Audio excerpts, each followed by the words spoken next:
Hey guys, TheSneakySnake here, brothers in arms, World of Warships, and in today's video we're going to take a look at a game that I had in the Benson, the Tier 8 American destroyer. I'm division up with my buddy ElasticSpyder. He's in his Tier 8 German battleship, the Bismarck, and we're playing some standard battle here on the map Two Brothers. So just recently I unlocked the Benson, and I gotta say that this ship is easily one of my favorite destroyers that I've ever played here in World of Warships. It combines very American traits like very good gun performance, at least in terms of rate of fire and turret traverse, and it adds a couple new things to the line that just quite frankly you don't see with the mid-tiers like Farragut and Mahan. You have access to pretty workable torpedoes that you can actually stealth fire with, and you also have very good concealment. In this game, my concealment, as you can see indicated on the minimap, is 6 kilometers. The only reason why it's not 5.8, which is as low as it can get, is because I'm running some of the New Year camo, which I have gotten quite a few of those skins for. So the Benson really is the first American DD where it just is very good all around at everything. It can be a good torpedo boat. It can be obviously a very good slasher and brawler at point-blank range as a gunboat, and overall is one of the most powerful American destroyers in the line, and the Fletcher and the Gearing really take what the Benson has to offer and take it to new levels. So here at the beginning of the game, I'm going over to where the decap would be when you're playing domination, and this is a part of the map that I generally don't go over to this side too much. I feel that the 2 and 3 line over where A would be, where it crosses the E and F line, is really the main focus of this map and where the games are won and lost here. However, since myself and Spider spawned over here, we decided, hey, let's go over here and we'll see what we can do. And in this replay, you're going to see just how incredibly powerful the Benson is. And I did really well in the Farragut, and statistically as well in the Mahan too. You know, good average damage, good win rate, all that good stuff. But there's just something about this Benson that I absolutely enjoy, and my statistics have really taken a new jump, quite frankly.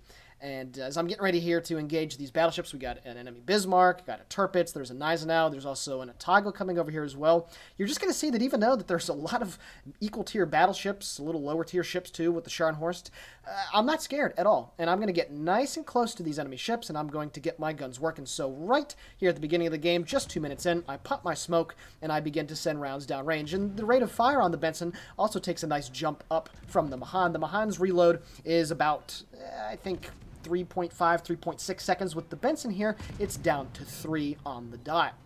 Now, you can't put the faster reload module on. You have to wait until you get to the Fletcher at Tier 9 for that. But a 3-second reload with 5 guns, there is nothing wrong with it. Now, with American destroyers, you can go to the Sea Hull on quite a few of them. I believe it starts with the Mahan, where you trade one of the turrets for not only better AA, but you also have access to defensive fire. However, with the dearth of higher tier carriers, I choose to go with the B Hull on the Benson and get that extra turret. Does it really significantly impact the potential damage output, excuse me? That's up to debate. I mean, one extra gun, these are 127/38 caliber guns, and the damage-wise is not very good. The fire chance is pretty mediocre, but when you keep getting hit over and over and over again, you can do some serious damage. And as you can see, I racked up about 13,000 damage on that enemy Gneisenau without even setting a single fire, so while the damage is very poor, it does go rather quickly. And then an enemy Tashkent who has lost almost all of his hit points. I finally realized that he's right there. He's on 1,116 hit points, and I get a full broadside of guns out, and as the shells are falling in on the target, will I get the kill? That is a no. Our friend in the Otago takes care and snags the first blood and a devastating strike in the game on that Tashkent. So we're up 398 to 323 here early in the game. And also an enemy Blishkevika has come over here as well. Now I do have to move a little bit in the smoke screen as I give my buddy Spider a little bit of a nudge right on the bow, because the Blishkevika has decent range torpedoes, about 8 kilometers I believe, so he certainly was within range of those. So I'm just going to keep on moving in the smoke screen. I'm going to back up here a little bit. Now I'm getting some shots here on the enemy Otago. He's pushed forward just a bit too much as I set my first fire of the game, and that Otago's hit points are slowly going to get taken out. He does repair the fire, however, but once again, just due to the volume, you can see here, as well as other ships behind me shooting at him, he is not going to be long for this world. So more shells going down range at the Otago, up to 25,000 points of damage, set yet another fire. This Otago's damage control has already been burnt, and he is doomed, and as more shells fall in, I will snag my first kill of the game. Otago, oh, not there. Okay, right here. There we go. Otago taken care of. First kill, 29,000 damage, and now I switch my fire to the Bismarck. Now, the range here on the Benson is pretty good. I do not have the upgraded range module on this thing, but it is about 11 kilometers, and, well, quite frankly, it's nice to have the range. It's a nice little bonus, but to be honest with you guys, you really want to get to within 10 kilometers with these guns to be able to do some significant damage. And again, it's not saying that you can't shoot at long range, it takes so long, because these shells, if I'm not mistaken, have the laziest shell arc in the game. It's somewhere in the 700 meters per second range, which is very, very slow compared at least to Soviet and Japanese destroyers, and even the German ones, which have just been released. So at this point, I'm not going to get much more out of just kind of sitting there in F8 in the smoke, so I decided to move up, and I'm at this point deciding I'm going to go for a close-range torpedo attack on the Bismarck. Now, the torpedoes on the Benson, at least the upgraded ones, have a range of over 8 kilometers, and while they are pretty slow at 55 knots and don't have the biggest potential damage output, you do get a fairly good amount of torpedoes. You get 2 quintuple launchers, so you get 5 apiece.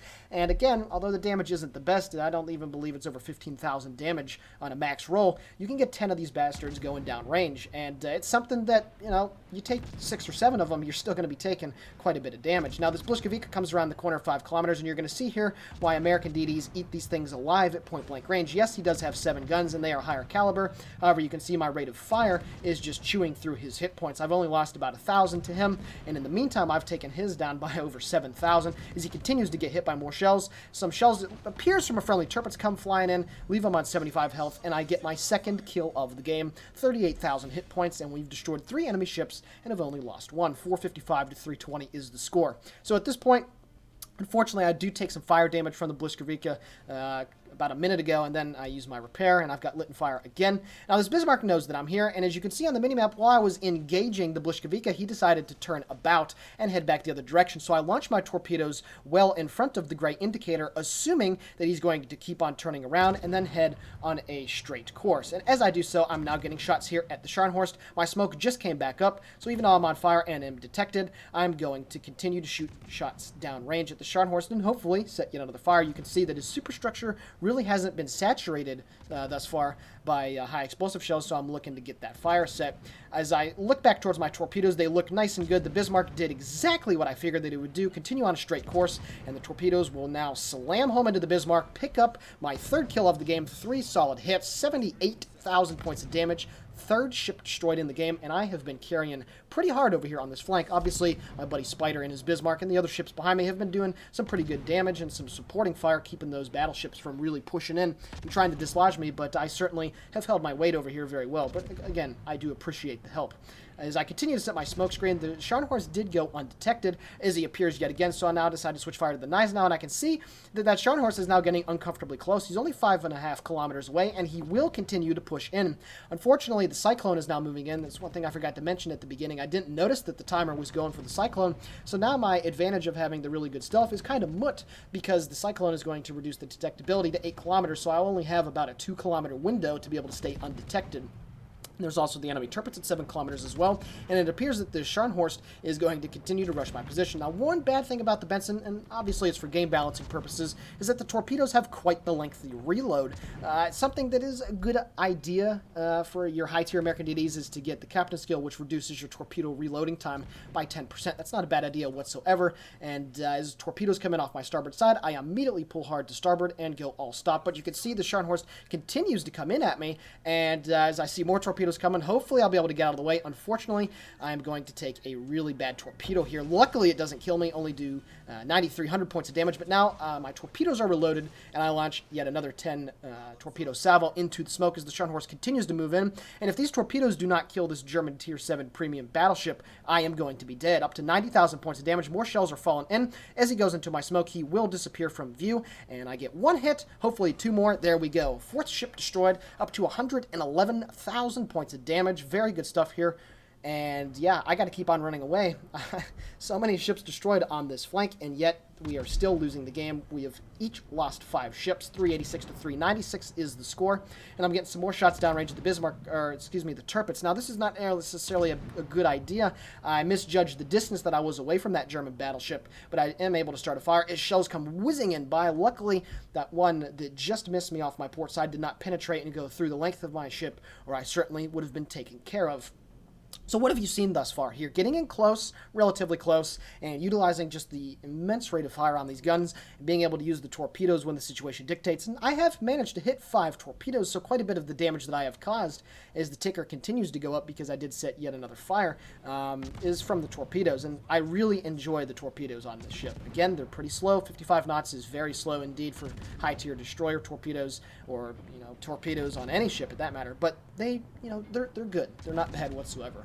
The Gneisenau gets nuked by our friendly Tirpitz. Unfortunately, he was able to get his torpedoes out, and our buddy Noble Arachnid gets taken out by the Gneisenau. So, once again, the enemy has brought the scores back somewhat. We have 6 ships, they only have 5, as I pop my next smoke. And now I'm sitting in it, but unfortunately, since the Cyclone is here, the cruiser that's just off to my left, the Otago, has not been able to spot anything, and the ship that just does appear on the minimap is unfortunately too far away for me to be able to see. But then a cruiser appears, an Otago, at 7.8 kilometers, so I'm going to continue to stay in my smoke screen as I just slightly move out. I go back into reverse, and I'm going to continue to get shots in here on this Otago, and once again, you can see the rate of fire getting some solid damage. 1,188 on back-to-back salvos, 1,784. It's almost 5,000 points of damage in about 9 seconds. So this Otago definitely will have to start paying attention to me sooner rather than later. Unfortunately, just like the Scharnhorst earlier, he's now pushing into my position.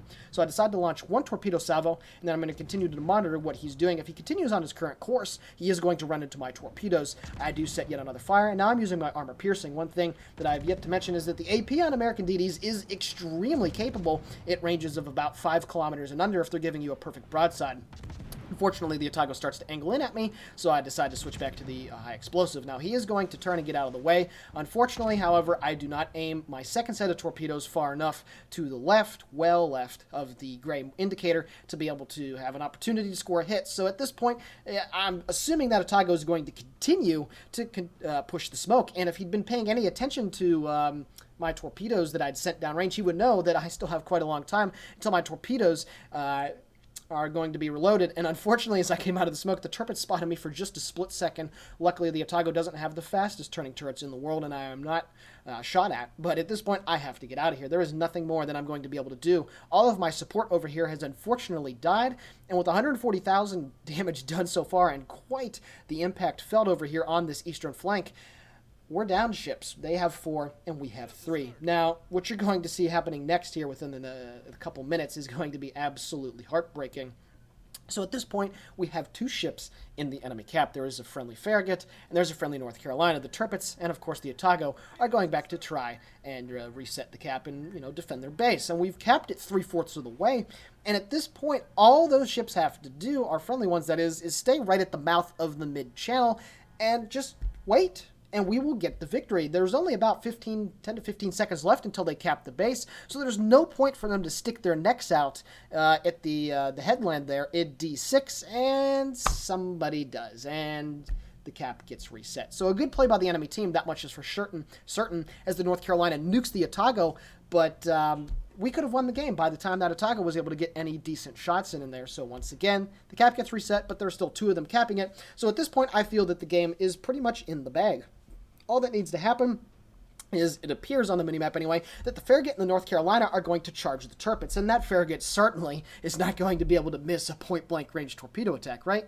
Well, you'd be surprised. As I'm looking at the minimap here, I'm like, well, Spider, I think we're still going to be able to get this. All that Farragut has to do, as he continues to turn, he's probably less than a kilometer away from this guy, is drop his torpedoes. So I'm looking at the minimap, and, yeah, the Tirpitz does not die. So as I decide to push down, the Tirpitz takes him out with his secondaries. He puts oops in the chat. He must have absolutely biffed on his torpedoes. The Bismarck remarks, did I just watch that happen? Oh, the Farragut completely misses, and the Tirpitz then is able to turn broadside and destroy the North Carolina with a salvo of torpedoes, and oh my gosh. Somehow they messed it up, and unfortunately I spew a bit of profanity in the chat because the amount of disbelief at what just happened is just... The chat is going berserk right now. The Tirpitz, the Gneisenau, the Bismarck. Oh, my goodness. Oh, what in the world just happened? I'm speechless right now, guys. When I was playing this, I cannot even describe to you the amount of just disbelief that I was in. And as the Cyclone is about 2 minutes away now from going away, there's nothing I can do. I have to stay here at the cap and let the enemy ships come to me. But certainly the enemy ships don't have to come and find me because they have a 447 to 316 lead. They have a lead of about 150 points. There's 538 left in the game, and there is no point for them to stick their necks out and try and be greedy and get that last kill. So at this point, I decide to take an educated guess, and since our ships came down the channel, I'm thinking, well, maybe they'll try and push down the channel as well. So I decide to launch my 10 torpedoes down the channel and see what happens. But yeah, I honestly have no idea. I didn't go in the free camera and take a look at what the Farragut did, watching the replay back. I have no idea, and you're going to see how this is going to come back and bite us in the butt. Because if they were able to just take out that Tirpitz, okay, let's just assume here. Let's assume that the Farragut takes care of the Tirpitz and he gets killed by his torpedoes. And then the North Carolina dies. You're going to see here how, in a little bit here in the replay, how that really, again, is going to come back to bite us. So as my torpedoes go down the channel, I'm just sitting here, and there's, again, really nothing that I can do about it because I have to wait for these ships to try and come to me, and I can only hope that they are on very, very low amounts of hit points so I'll be able to get some cheeky kills. So with, 434 left in the game, the torpedoes are going down the channel, and that was actually a pretty good guess on my part. I'm not going to lie. The Hipper probably used his hydroacoustic. I probably could have aimed those torpedoes a little bit more to the right when I shot them, but unfortunately, as I'm sure all of you are aware, as torpedoes go down range, they spread out to a decent degree, and the tightness of the spread on the Benson is not the best to begin with, so by the time those torpedoes got down there certainly are plenty of lanes to be able to dodge and get out of there. So at this point, I'm just trying to get more vision here on the Emerald Hipper. He's 8.9 kilometers away, and I decide at this point to pop my speed boost, and I got to try to get kills now. There's literally nothing that I'm going to be able to do if I'm not able to secure these kills, or at least one of them anyway, and trying to get those ships to come after me. So shots are going downrange at the Hipper, and I'm just going to stick to within 10 kilometers, so at a decent range, so I'm able to get some good hits here. As you can see, shells are falling in, but I have to keep violently maneuvering my ship around because I only have 2,500 hit points. That retarded torpedo that I took earlier in the game is now coming back to bite me in the butt. I don't have the hit points available to, take a shot or two and still have a decent bit. I do light a fire on the Hipper. He's at 5,000 hit points as he goes down below 4,500. Knock out a torpedo, continue to do very small amounts of damage, but I have whittled him down to more than, or less than half of what he had on his remaining hit points. Unfortunately, he turns broadside to get his rear guns into action, take 825 damage. Fortunately for me, German high explosive is not the best at dealing damage. He's only got 1,905 hit points, and you can see here maneuvering around is no problem for the Benson because the turrets turn at such lightning quick speed, 5.3 seconds to do a 180 degree turn. So as he's at 1,000 hit points, I'm just dodging as good as I can. I think, looking back on it now, I did a pretty decent job just kiting away. This is a much better tactic to use in your Soviet destroyers, being able to kite away because of these shell arcs. They just take so long to get there. But as you can see, I'm still continuing to land some solid hits, and this should be the kill as the shells fall in on the Hipper, pick up Kraken Unleashed, and I pull the scores back to 397 to 459. Now let's put that into even bigger perspective. If that Tirpitz was to die from the Farragut when they were up there, assuming those guys still died, we would be pretty much neck and neck, and there'd only be 1 versus 1 left, and I think the enemy team would still have a very slight lead, but then I'd at least have some hit points to be able to try and deal with the Otago. It'd be very tough, but I still do have a smoke left, and I could try and close the distance very, very close, pop my smoke, and then come charging out of it, or do something with torpedoes. 148,000 damage, excuse me. 2 minutes left in the game, and at this point, I have to kill this Tirpitz, so I decide to launch yet another torpedo salvo down at the channel. Now, this was probably a mistake here in retrospect. I should have gotten much closer to the Tirpitz, but then again, you have to understand, with only 1,263 hit points, all that guy needs is 1 shell from his forward turrets to go through my ship, and I will be kaput. So I shoot more rounds downrange at the Tirpitz, trying to get him to turn a little bit broadside, so hopefully more of the torpedoes will hit. But this guy is disciplined, and he is not going to turn. He's going to continue to stay completely bow into me as I pop smoke, pick up the Confederate, stop just in time as those Otago shells would have certainly killed me if I would have kept going forward. There's something to be said about that, just having that the intuition just to know what you need to do when the situation calls for it. I pop myself back out of the smoke. Again, the Tirpitz is not an idiot. He stays completely bowing, and I think he only takes 1 torpedo, and I don't even believe it's going to cause flooding at this point, I think. Yep, manage one hit, pick up the high caliber, 167,000 points of damage, but one thing about these Benson torps is they don't have the best chance to set floodings. Most of the time, a torpedo hit to the bow of a ship will immediately cause flooding, so unfortunately that Tirpitz has not been able to use his damage control yet. So at 20,000 hit points, I have whittled him down about 13,000 less, so at this point, RNG really has to throw me a bone. There's only 45 seconds left, and now I just got to start setting fires over and over and over again. He has switched to high explosive. I continue to dodge and move out of the way of his shells. But again, you know, these Benson guns, they don't have the best damage output, and it just takes a long time to be able to get kills. I get hit right on the aft end, take about 5,000 damage, or excuse me, take about 1,000 damage, and I'm only left on 255 hit points. I do set that fire that I need on the Tirpitz, but he's got his damage control going as well, so he's going to get some of his health back.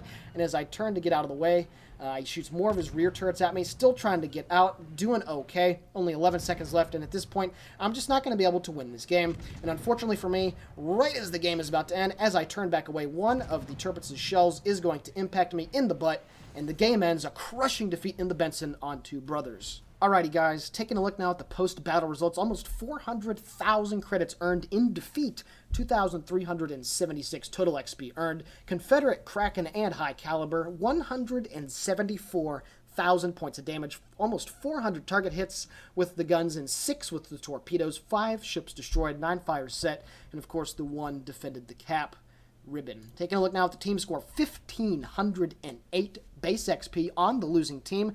Would have put me third on the winning team in terms of base XP. I would like to give a shout out to the Tirpitz, however. Yes, the Farragut absolutely missed his chance to kill him, but over 2,000 base XP and a Kraken for himself was a very solid result. And the Hipper, too, had 3 kills and 1,788 base XP. So a very crushing defeat and a very, very unfortunate loss for our team there. But overall, this was a fantastic game and quite frankly showed you just how deadly this ship can be. Getting in there close, using the rate of fire, setting fires, using the torpedoes, which are decent, and overall just being a much better ship than the Mahan ever dreams it could be. Thank you guys for watching this video. I really hope you enjoyed it. Sneaky Snake here for Brothers in Arms World of Warships signing off. Have a great day.